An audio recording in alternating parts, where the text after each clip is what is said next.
पिछले वीडियो में हमने परागण के बारे में पढ़ा था, जिसमें परागण की परिभाषा, परागण के प्रकार, स्वपरागण और परपरागण, स्वपरागण के भी प्रकार, उसकी अनुकूलताएं और परपरागण, इतना अध्ययन हमने कर लिया था। ये रह गया था कि परपरागण के लिए भी अनुकूलताएं होती हैं। तो देखिए, आज हम बात कर रहे हैं नंबर दूसरा टॉपिक परपरागण, यानी कि क्रॉस पॉलिनेशन। परपरागण यानी कि क्रॉस पॉलिनेशन। इसकी परिभाषा बिल्कुल सिंपल है। एक ही जाति के दो अलग अलग पादप, पादप ए और पादप बी, एक ही जाति के दो भिन्न भिन्न पादप ए और बी, इनके मध्य, अर्थात जब पादप ए के एक पुष्प के परागकोश से परागकण उसी जाति के दूसरे पादप के वर्तिकाग्र तक पहुंचते हैं तो इसे परपरागण या क्रॉस पॉलिनेशन कहते हैं। ध्यान रहे, पादप की जाति एक है परंतु पादप अलग अलग है। तो ठीक है, तो किसी एक पादप के परागकोश से परागकण मुक्त होकर उसी जाति के दूसरे पादप के वर्तिकाग्र तक पहुंचते हैं, जिसे परपरागण कहते हैं। हालांकि ये दोनों एक ही जाति के हैं, परंतु इनमें कुछ आनुवंशिक भिन्नता पाई जाती है, बहुत कम हो गई, होती जरूर है। अतः कुछ आनुवंशिक भिन्नता इसमें होगी, तो उससे हम कहते हैं आनुवंशिक पुनर्योजन, क्योंकि एक बार नर युग्मक है, एक का मादा है, तो इसलिए इसके अंतर्गत आनुवंशिक पुनर्योजन होता है। आनुवंशिक पुनर्योजन अर्थात जेनेटिक रिकॉम्बिनेशन होता है, जो कि विकास के लिए बहुत आवश्यक है। अगला है परपरागण के लिए अनुकूलता। अनुकूलता या प्रयुक्तियां। अनुकूलता, एडेप्टेशन,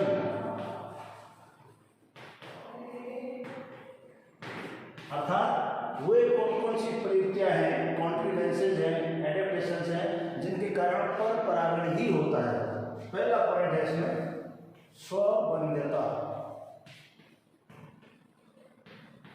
स्वबंध्यता अर्थात सेल्फ स्टेरिलिटी। ठीक है। नंबर दूसरा है एक लिंगता। एक लिंगता, यूनिसेक्सुअलिटी। और तीसरा है इसमें भिन्न काल पक्वता। भिन्न काल पक्वता अर्थात डाइकोगेमी। पहली अनुकूलता स्वबंध्यता, दूसरी अनुकूलता एक लिंगता, तीसरी अनुकूलता भिन्न काल पक्वता और चौथी अनुकूलता है परागण अवरुद्धता। परागण अवरुद्धता या इसको हर्पोगेमी भी कहते हैं, हर्पोगेमी। ठीक है। और नंबर 5 है विषम वर्तिकात्व। विषम वर्तिकात्व, इसे कहते हैं हेटेरोस्टाइली। हर्पोगेमी और विषम, इन 5 कारणों से पुष्पों में या पौधों में परपरागण ही होता है। ये परपरागण के लिए अनुकूलता, ये सपोर्ट करते हैं ताकि परपरागण हो। अब पहला पॉइंट लेता हूँ स्वबंध्यता। स्वबंध्यता अधिक आवृत्ति बीजी पौधों में अधिकांश पुष्प जो है वह उभयलिंगी या द्विलिंगी होते हैं, अर्थात उसमें पुष्प के 4 भाग उपस्थित हैं। सबसे पहले बाह्य दल, फिर दल, तीसरे पुंकेसर और सबसे अंदर होता है स्त्री केसर। या अंडक। पुष्प द्विलिंगी है, ठीक है, इसलिए इसमें स्वपरागण के अवसर अधिक होते हैं। परंतु प्रकृति में कुछ ऐसे आवृतबीजी पादप होते हैं जिनके पुष्प उभयलिंगी या द्विलिंगी होने के बावजूद भी, ठीक है, उनमें स्वपरागण नहीं होता। कारण कि जब परागकोश परिपक्व होते हैं उनका स्फुटन होता है और परागकण मुक्त होते हैं और निश्चित रूप से उसमें को परागण अपने ही पुष्प के वर्तिकाल पर गिरते होंगे, कुछ तो गिरते होंगे, स्वपरागण हो गया, लेकिन यह वर्तिकाल उन परागकणों को एक्सेप्ट नहीं करता, अर्थात वह इन परागकणों के लिए बंद होती है। अगर वो गिर भी गए तो उनका अंकुरण नहीं होता, अंकुरण नहीं होता तो पराग नलिका नहीं बनती, पराग नलिका नहीं बनती तो वह मादा युग्मक तक नर युग्मक नहीं जाते। इसका मतलब है कि वह पुष्प, उस पुष्प का वर्तिकाल या मादा भाग अपने ही पुष्प के परागकणों को ग्रहण नहीं करती, और जब वो आ भी जाते हैं तो उनका अंकुरण नहीं होता, पराग नलिका नहीं विकसित नहीं होती और निषेचन नहीं होता। इसलिए ये कहा जा सकता है कि यह इस पुष्प में वह वर्तिकाग्र उन परागकणों के लिए बंद है। हाँ, उसी पौधे के दूसरे पुष्प से आए या दूसरे पादप के पुष्प से परागकण है तो उनके लिए वो उर्वर या फर्टाइल होती है, लेकिन अपने ही पुष्प के परागकणों के लिए वह बंद होती है। उदाहरण के जैसे राखी बेल जिसको पैसीफ्लोरा कहते हैं, पैसीफ्लोरा कहते हैं। दूसरा आता है अंगूर, वाइटिस वाइनिफेरा, और सेब में भी यह घटना देखने को मिलती है, एप्पल जिसको पायरस मेलस कहते हैं।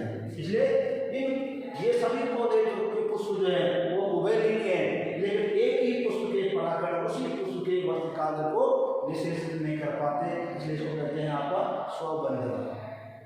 दूसरा पॉइंट लेते हैं हम, एक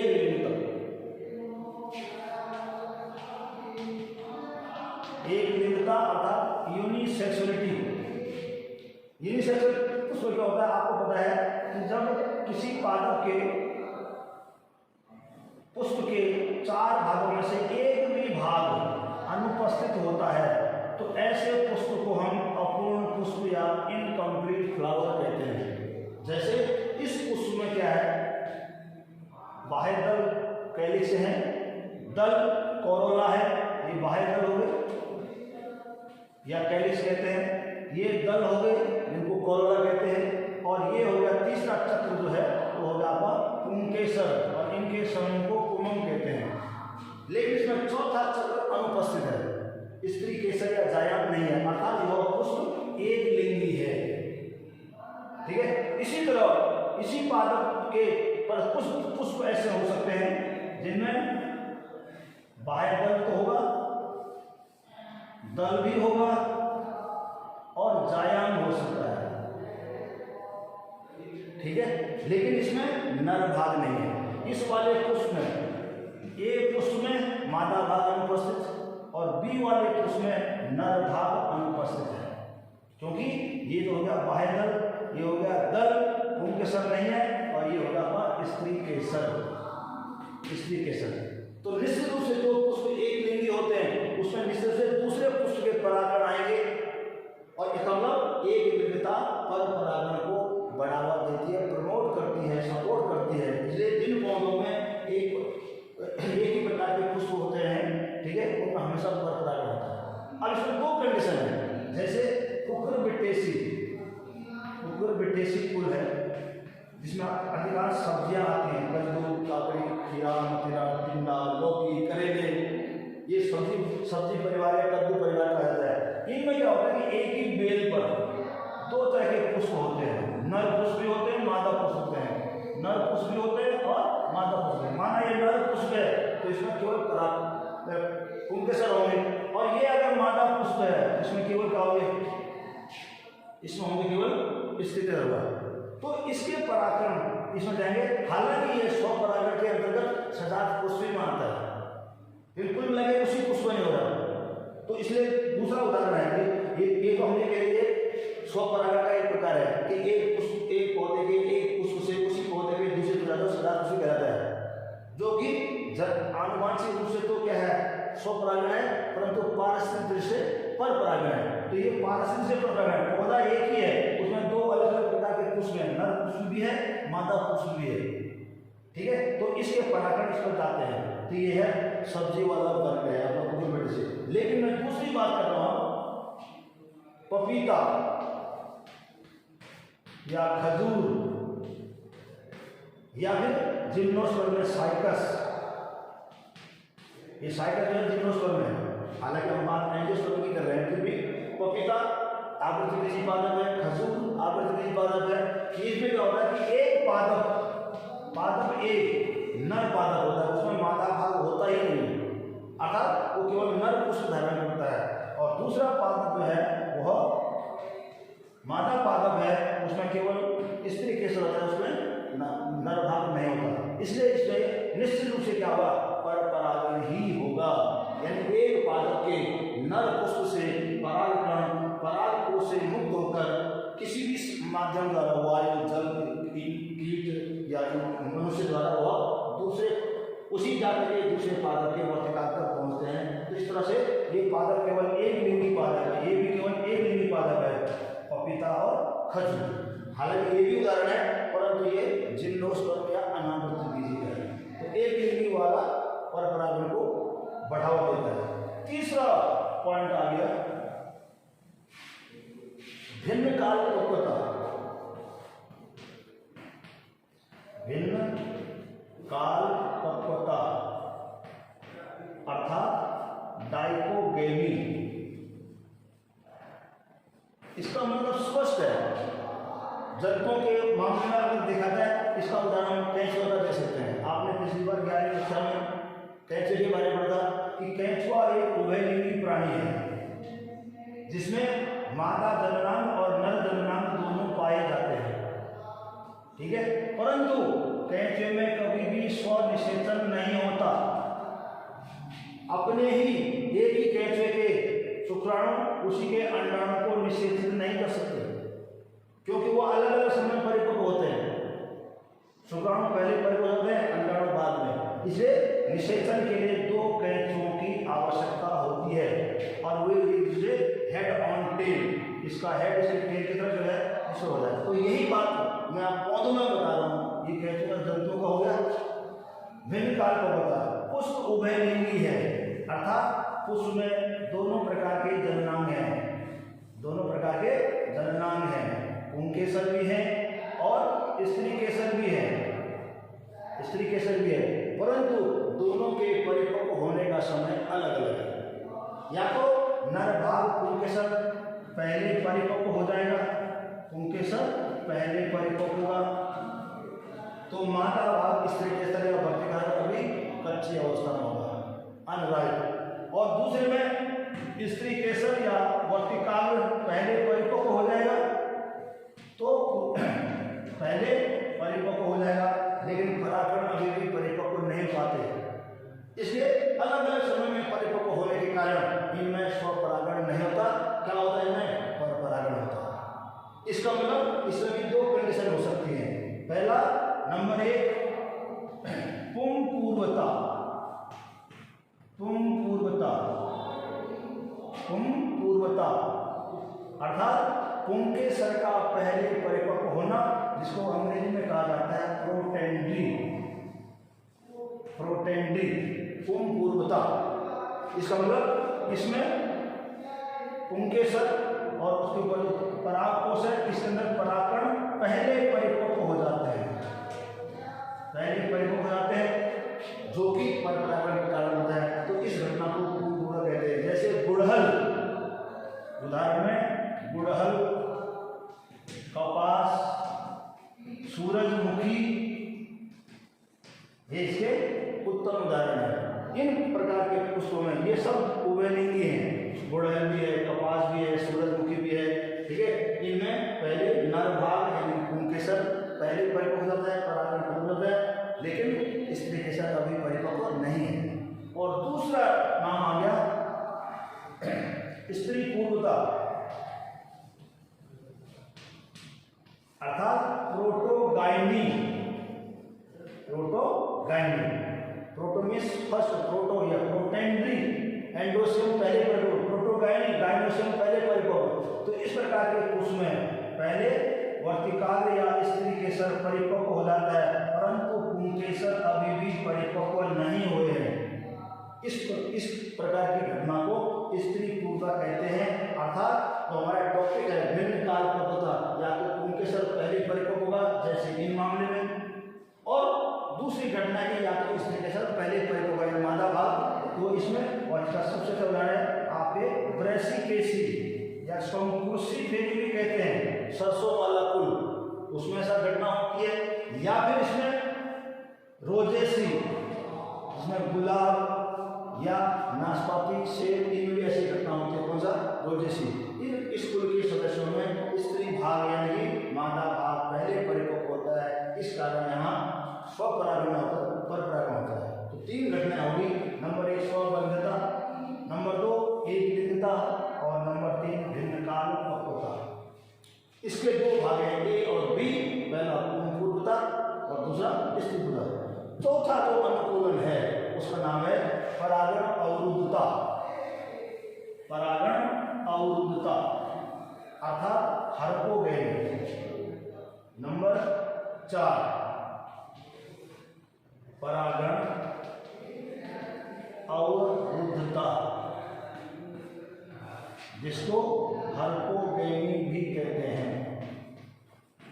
इसका मतलब है कि पुष्प उभयलिंगी है, उसमें दोनों ही प्रकार के जन्मांग पाए जाते हैं, परंतु उनके बीच में संरचनात्मक अवरोध पाया जाता है। ऐसा गैप होता है कि चाहकर भी वो स्वपरागण नहीं कर पाते, पर परागण को बढ़ावा देते हैं। जैसे ये पुष्प बनाने में बाह्य दल, ये हो गए दल, और ये होगा स्त्री केसर या वर्तिकाग्र, और ये होगा पुंकेसर। अब क्या दिख रहा है आपको इसमें? एक कुल है कैरियोफाइटेसी। कैरियोफाइटेसी, इसका उदाहरण है कैरियोफिलम। इसमें नर भाग और मादा भाग के बीच में संरचनात्मक अवरोध है, बैरियर है, अर्थात इसमें पुष्प में वर्तिका बहुत लंबी होती है, जबकि पुंकेसर छोटे होते हैं। पुंकेसर छोटे, अगर ये एक समय में परिपक्व हो भी गए, यानी जिस समय में वर्तिकाग्र परिपक्व हो गया उसमें परागकोश परिपक्व हो गया, परागकोश का स्फुटन होगा, इसमें मतलब परागकण यहाँ तक नहीं पहुँच पाते, ठीक है, परागकण नहीं पहुँच जाते, वो कहीं और गिरेंगे। इसलिए उभयलिंगी होने के बावजूद भी यहाँ स्वपरागण संभव नहीं हो पाता। दूसरा उदाहरण है कलिहारी, इसका नाम है कलिहारी,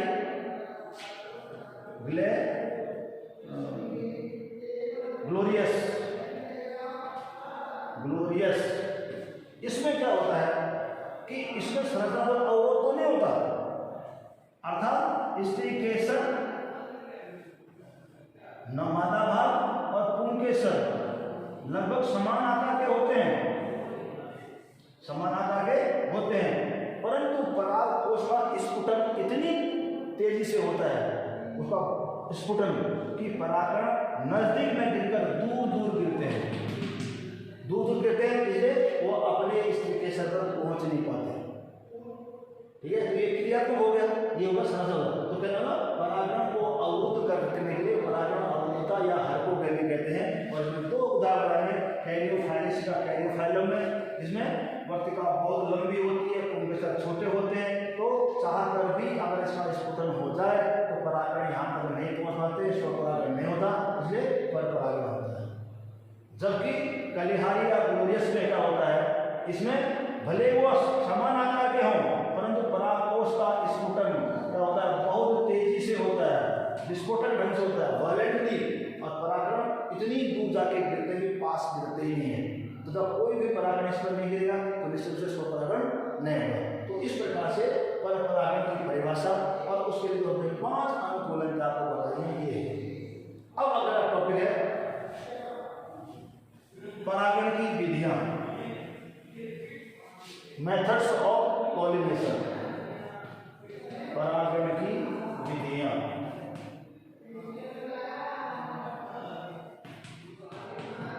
परागण की विधियां अर्थात मेथड्स ऑफ पॉलिनेशन। तो पहले ये देखिए, हमें पता है परागण दो तरह होता है, एक स्वपरागण और दूसरे का नाम है परपरागण। स्वपरागण में तो अपने ही पुष्प में होता है, पौधे के अपने ही पुष्प में, नर भाग से मादा भाग में, या उसी पौधे के दूसरे पुष्प में होता है, इसलिए यहाँ ज्यादा परेशानी नहीं है। ये जो विधियां दरअसल है ये परपरागण की है, तो इसके हम यहाँ पर करेंगे परपरागण की विधियां। अर्थात एक पादप यहाँ है, दूसरा पादप यहाँ है, तो किसी न किसी माध्यम से वहां जाएगा, कोई ना कोई एजेंसी, कोई ना कोई साधन, माना पादप ए और उसी जाति का पादप बी है, पादप बी है, ठीक है। तो यहाँ के परागण यदि यहाँ जाते हैं तो कोई ना कोई साधन, कोई ना कोई माध्यम चाहिए, उसी को कहते हैं परपरागण की विधियां। अर्थात चाहे वो जैविक हो या अजैविक हो, इसलिए हम कहते हैं जिन विधियों से, जिन तरीकों से, जिन कारकों से एक ही जाति के एक पादप के पुष्प से परागण उसी जाति के दूसरे पादप के पुष्प तक पहुंचते हैं, तो उनको हम कहेंगे परपरागण की विधियां। और वो कौन कौन से हैं? नंबर 1, इसको हम दो भागों में बांट सकते हैं। नंबर 1 आ जाएगा अजैविक विधियां, इसको आप एबायोटिक या फिजिकल भी कह सकते हैं, फिजिकल मेथड्स, अजैविक विधि, अजैविक कारक, ठीक है, जिसमें मुख्यतः दो चीजें आती हैं। एक आएगा वायु, वायु अजैविक यानी एयर, और दूसरा आता है जल यानी कि वाटर। वायु और जल दोनों ही अजैविक या एबायोटिक फैक्टर्स हैं, फिजिकल फैक्टर्स हैं। यदि इनके द्वारा, वायु और जल के द्वारा, जो कि अजैविक कारक हैं, किसी एक जाति के पौधे के पुष्प से परागणों को उसी जाति के दूसरे पौधे के पुष्प तक पहुंचाते हैं, तो ये अजैविक कारक है। और दूसरा आता है जैविक कारक, जैविक विधियां यानी कि बायोटिक, इसमें कोई ना कोई जीवित साधन होगा। अब उसमें चाहे आपका कीट हो, पतंगे हो, मधुमक्खी हो, भृंग हो, ठीक है, या कोई और पक्षी हो, या चमगादड़ हो, या फिर मनुष्य स्वयं हो, घोंगे हो, गिलहरी हो, ये सारे जो हैं वो क्या है? जैविक कारक है। यदि इनके द्वारा एक पुष्प से परागण को उसी जाति के दूसरे पौधे के पुष्प तक पहुंचाते हैं, तो इसे हम जैविक परागण कहते हैं। तो हम परपरागण की दो विधियों में लेंगे, एक अजैविक और एक जैविक। पहले मैं ले रहा हूँ अजैविक। अजैविक के अंदर मैंने कहा जब परागणों का स्थानांतरण किसी अजैविक कारक द्वारा होता है तो उसे अजैविक परागण कहते हैं। उसमें पहला पॉइंट आपका वायु और दूसरा है जल, ठीक है। आपको पता होना चाहिए कि प्रकृति में हम जितने भी फसलें बोते हैं अधिकांशतः उनमें से वायु परागण होता है, क्योंकि हवा चलती रहती है, फसल शुरू हो जाती है, तो उसमें से परागण परिपक्व होते हैं और पराग उसका किस्म होता है वो वायु द्वारा किया जाता है, ठीक है। तो सिंपल सी परिभाषा है, जब परागकणों का स्थानांतरण एक पादप से उसी जाति के दूसरे पादप में वायु के द्वारा होता है, इसे वायु परागण या एनिमोफिली कहते हैं, एनिमोफिली कहते हैं, ठीक है। लेकिन वायु परागण जो पुष्प होते हैं उनकी कुछ विशेषताएं होती हैं, विशेषता परागणों की।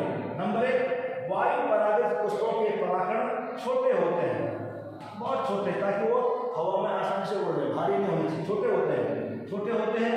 उसके बाद शुष्क होते हैं, चिपचिपे नहीं होते, शुष्क होते हैं, चिकने होते हैं, और संख्या में बहुत अधिक होते हैं, अर्थात असंख्य होते हैं, क्योंकि वायु का कोई भरोसा नहीं।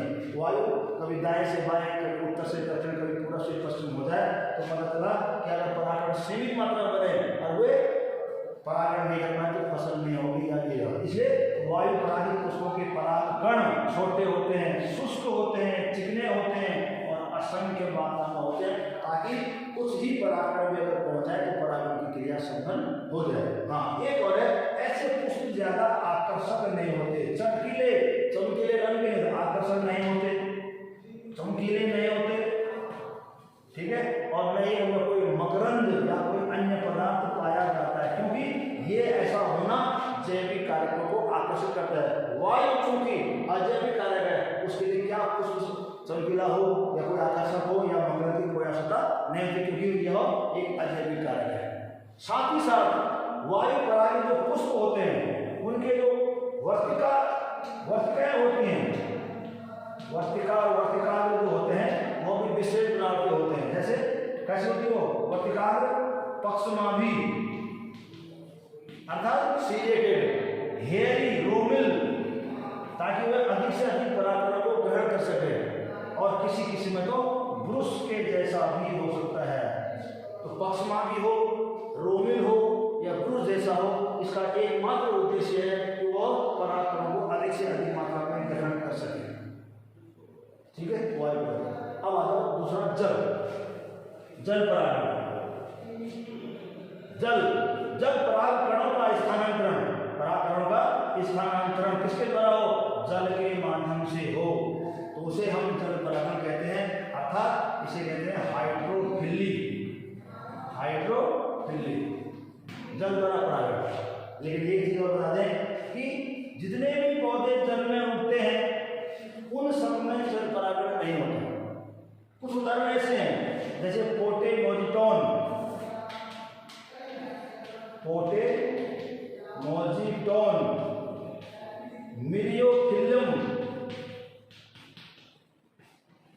मिरियोफिल्लम या निम्फिया, जिसे कुमुदनी भी कहते हैं, निम्फिया, पोटेमोजिटॉन, मिरियोफिल्लम और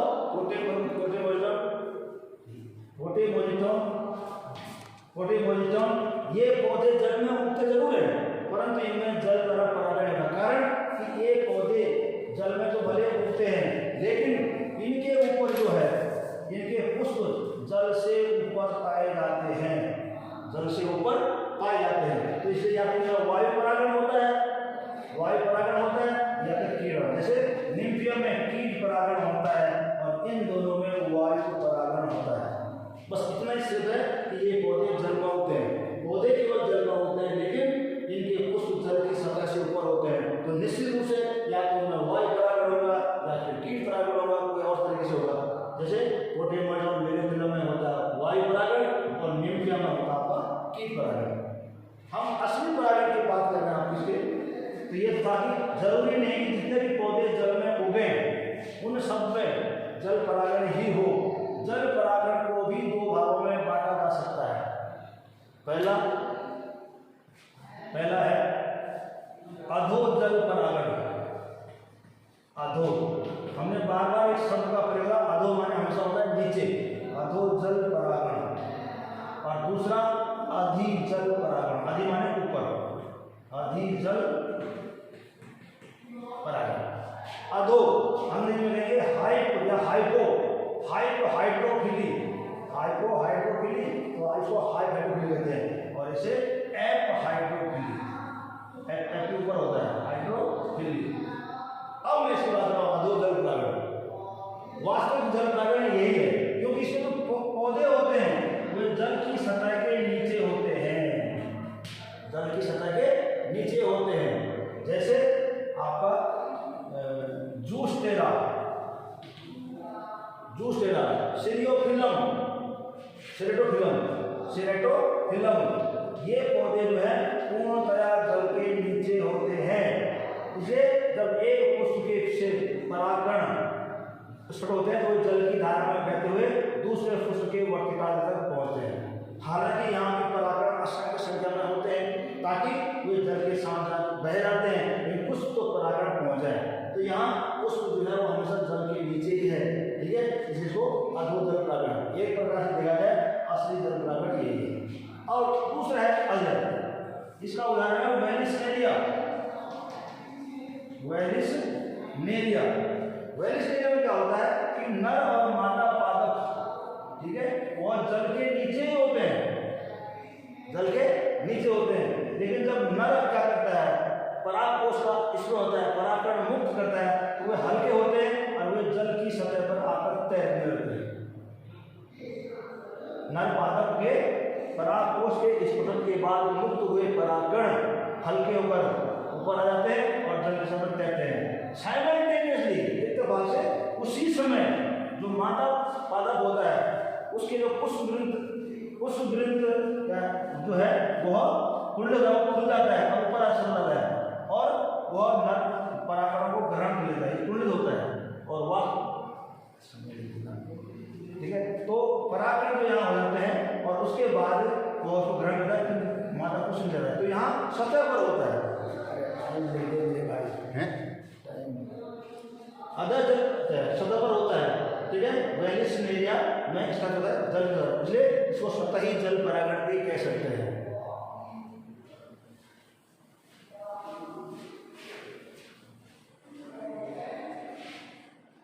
दूसरा, अब आता हूं परागण जैविक विद्या। जैविक विद्या में सबसे पहले लेते हैं कीट परागण। कीट कई प्रकार के होते हैं, ठीक है। नंबर 1 कीट है, पतंगे हैं, मधुमक्खियां हैं, भृंग है, चमगादड़ है, मनुष्य है, ठीक है। बस सब ये यहाँ तक भृंग, ये सब है कीट में आते हैं, ठीक है। अधिकांश जो परागण है वो कीट द्वारा होता है, ठीक है। और उन कीटों में से भी 80% जो है वह मधुमक्खियों द्वारा होता है।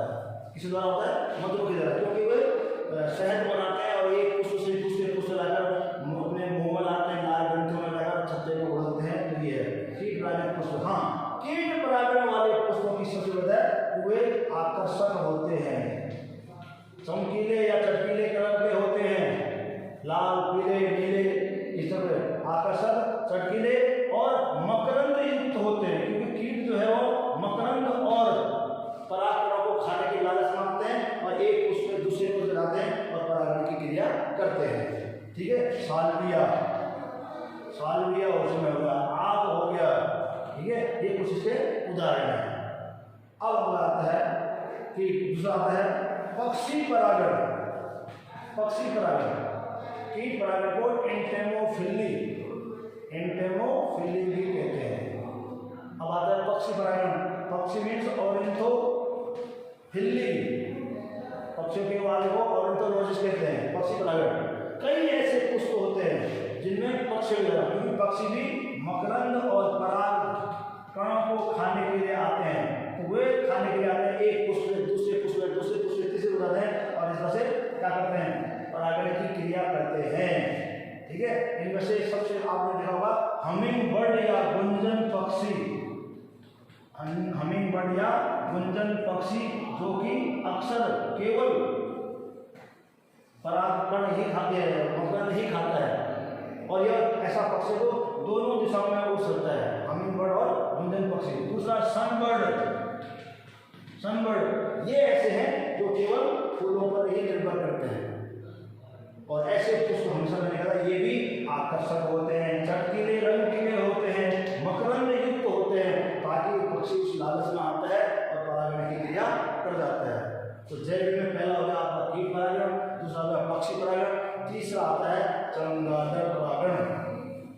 आपको पता होना चाहिए कि चमगादड़ जो है वह एक प्रकार का उड़ने वाला स्तनधारी है।